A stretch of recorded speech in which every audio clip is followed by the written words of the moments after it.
everybody, and welcome back to another Starfield video. Grab your penguins and slap them on the butt. I don't know why I said that.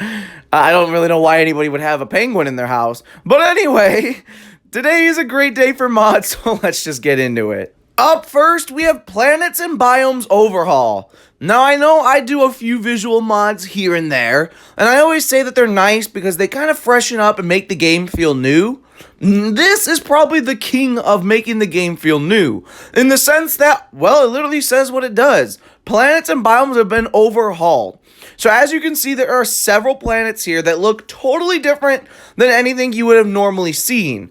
And not only that, but you can now land on gas giants and asteroids. So if you head over to a gas giant like so and land, you will see that it is basically a barren wasteland with a lot of very fast storms. Kind of like what you would expect if you were actually on a gas giant. Except for the fact that if I'm not mistaken, a gas giant would probably destroy you due to pressure and you would probably die in a matter of milliseconds. But I could be wrong. But since this is Starfield and not real life, and luckily we do not live on a gas giant, we're totally fine, and we can play a game that lets us go on a gas giant. So, now you can do that. It's kind of fun when you're just driving around on it. Like, it's kind of like an open racetrack. At least that's how I feel with it. But it's pretty cool, though.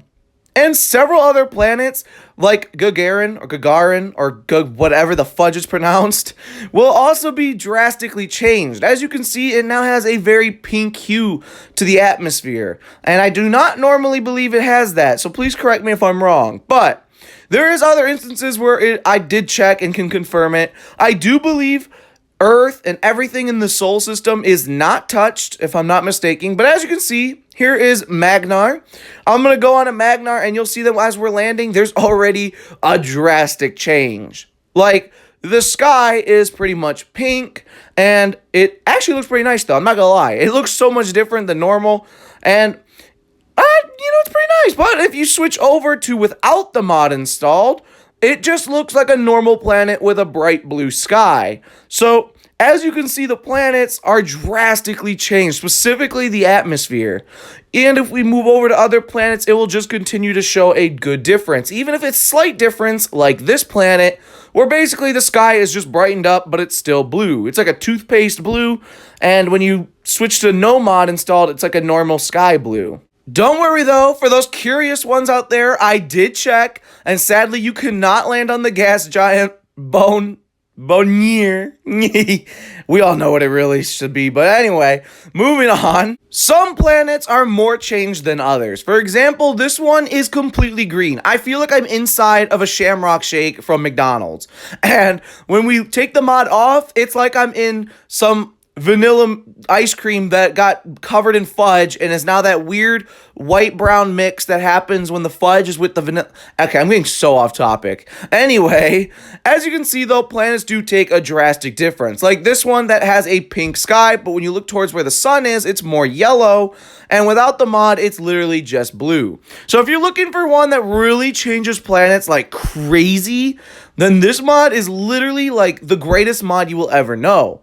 And not only that, but there is one biome that is completely overhauled as of today, as of now, and that is a forest. And as you can see, it is one of the most bland forests you've ever seen in your life. Now, this is without the mod, and now if we install the mod and go back in, it is a it's like a luxurious rainforest, honestly. That's like the best way to explain it. It looks amazing. Vegetation has overgrown exponentially, and honestly, I'm here for it. And there's even a river. You can now have rivers in here, and I'm not gonna lie, putting up an outpost and sitting next to it, listening to the water sounds and everything, kind of sounds pretty nice. Like, check it out.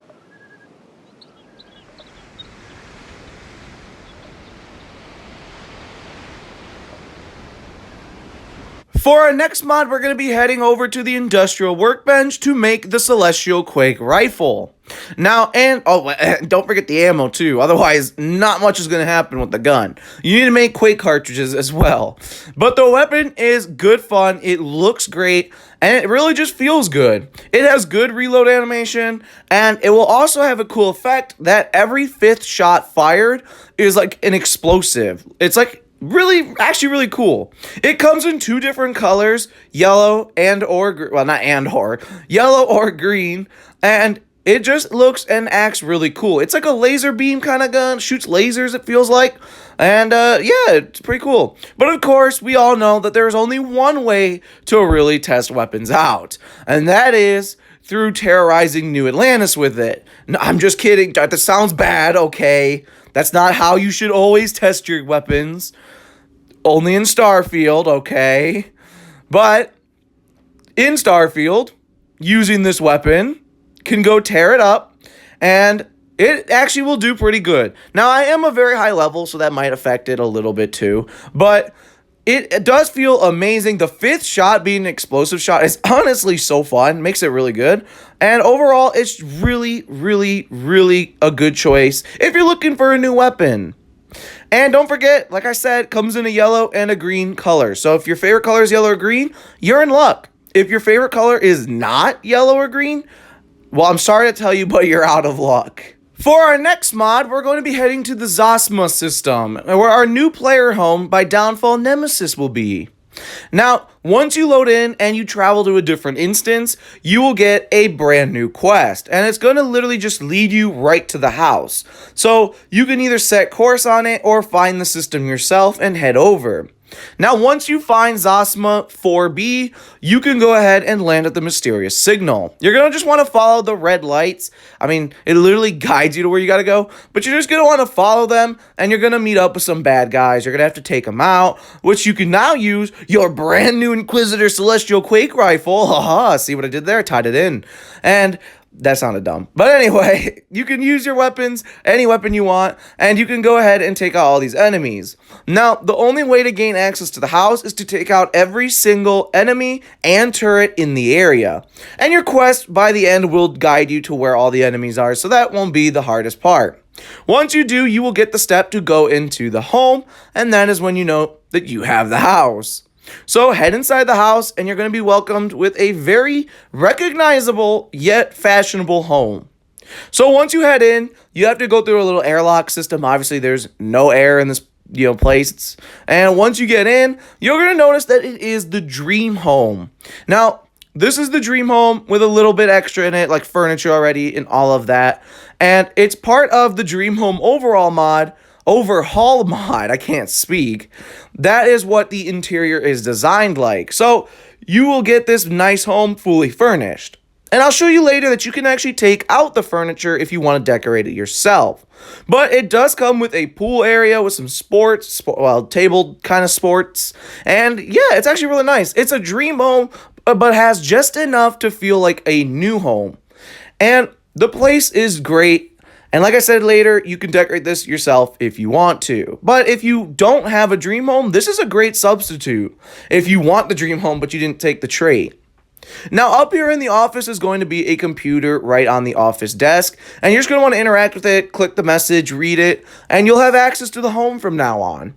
And it looks pretty nice, but there's also a little vault area here where you're going to have to grab a key card that's on the kitchen counter.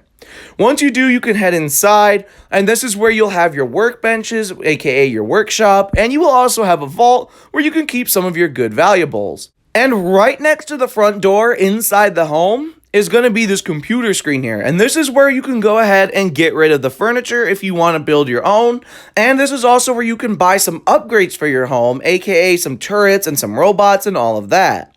But that's not all. Once you claim the home, if you head outside, you're going to want to head over to the building right here. And it's going to be kind of like the hangar. Inside, you will find a trade authority kiosk, a shipbuilder screen, an outpost shipbuilder screen, and you're also going to find a constellation and a normal mission board alongside a service kiosk, a self-service kiosk to get rid of your bounties.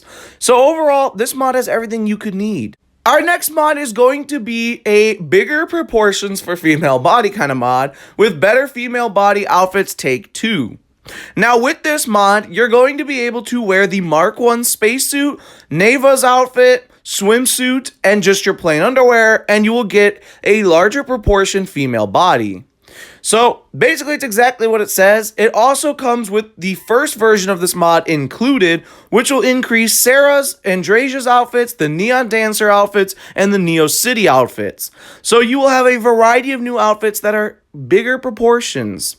Where are my Grendel fans? Because today is your lucky day. Bethesda has given you your Blackout Grendel skin.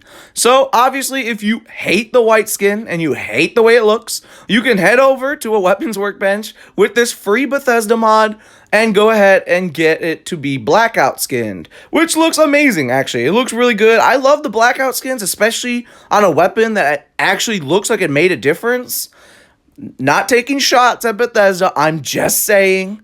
It looks good though, and yeah, and I know there's a bunch of people that probably watch these, or a bunch of people that, you know, don't always check Bethesda's mods when they make new ones, so I figured I'd put it in here for everyone to see in case you want it, don't want it. I mean, hey, that's up to you, or if you're, you know, a non-modded person, but you still like to take the free Bethesda ones or whatnot, well, here you go. This is good enough for you because it is free, and it also is a nice skin, a nice simple skin for the Grendel, so you can't go wrong with that. So with all of that being said, that's the end of the video. Let me know in the comments below which mod was your favorite. Maybe you like planets and biomes being completely over. Actually, I don't really know why you wouldn't. But maybe that's your favorite one from today. Or maybe you were looking for a new home and that one just kind of called out to you. Maybe you're looking for a new weapon and the Quake rifle is where it was at. So let me know in the comments which one was your favorite, and while you're down there, if you like the video, like, subscribe, comment, share, all that good jazz, because literally Shattered Space is a handful of days away, and we're going to be going into that, looking at it with some new mods that comes out after, or we're going to be also making some videos based off of it with some new stuff, or at least that's the plan. So stick around for that, because why not, right? It's going to be fun. We've also started Skyrim and Fallout 4 modding, so if you're into those games too, why not stick around for those as well? So with all that jazz out of the way, I hope you have a wonderful rest of your day, and as always, I will see you in the Starfield.